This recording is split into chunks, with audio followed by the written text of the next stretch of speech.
નમસ્કાર મિત્રો, વિડીયોમાં તમારું સ્વાગત છે। જી હા મિત્રો, અત્યારે હાલ મોટા અને મહત્વના સમાચાર સામે આવી રહ્યા છે। તો મિત્રો, સમાચારમાં વાત કરીએ તો પત્નીથી કંટાળી યુવકે પોતાનું ગુપ્તાંગ વાઢી નાખ્યું હતું। ઉપલેટાના 3 સંતાનના પિતાએ વિચિત્ર રીતે આપઘાતનો પ્રયાસ કર્યો હતો। પત્નીથી કંટાળી યુવકે પોતાના લંગ ગુપ્તાંગ વાઢી નાખ્યું હતું। છરી વડે ગુપ્તાંગ કાપ્યા બાદ ગળા અને હાથ પર સરકા માર્યા હતા અને પોલીસને કહ્યું હતું કે હું જિંદગીથી કંટાળી ગયો છું। આ અંગે ઉપલેટા પોલીસે વધુ તપાસ હાથ ધરી છે। મળતી માહિતી અનુસાર ઉપલેટાના ઈસરાના પાટિયા પાસે પટેલ એગ્રી ઓઇલ મિલ નામના કારખાનામાં આવેલી રૂમમાં ગઈકાલે સાંજે 6 વાગે આસપાસ 40 વર્ષીય યુવક બેભાન હાલતમાં લોહીલુહાણમાં પડેલ હતો અને તેને તાત્કાલિક અન્ય શ્રમિકોએ ઉપલેટા સરકારી દવાખાનાએ ખસેડ્યો હતો।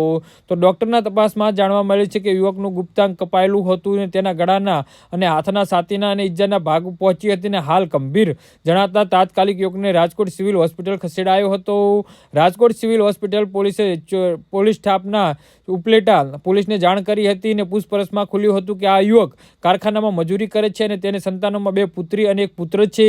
તેને જાતે શરીર વડે પોતાનું ગુપ્તાંગ કાપી નાખ્યું હોવાનું અને જાતે છાતી અને હાથના તથા ગળાના શરીરના ઘા માર્યા હોવાનું કહ્યું હતું। શ્રમિકોએ જણાવ્યું હતું કે યુવક લગભગ તારીખ 23ના રોજ રાત્રે આ પગલું ભર્યું હતું પણ રૂમમાં કોઈ ગયું ન હતું।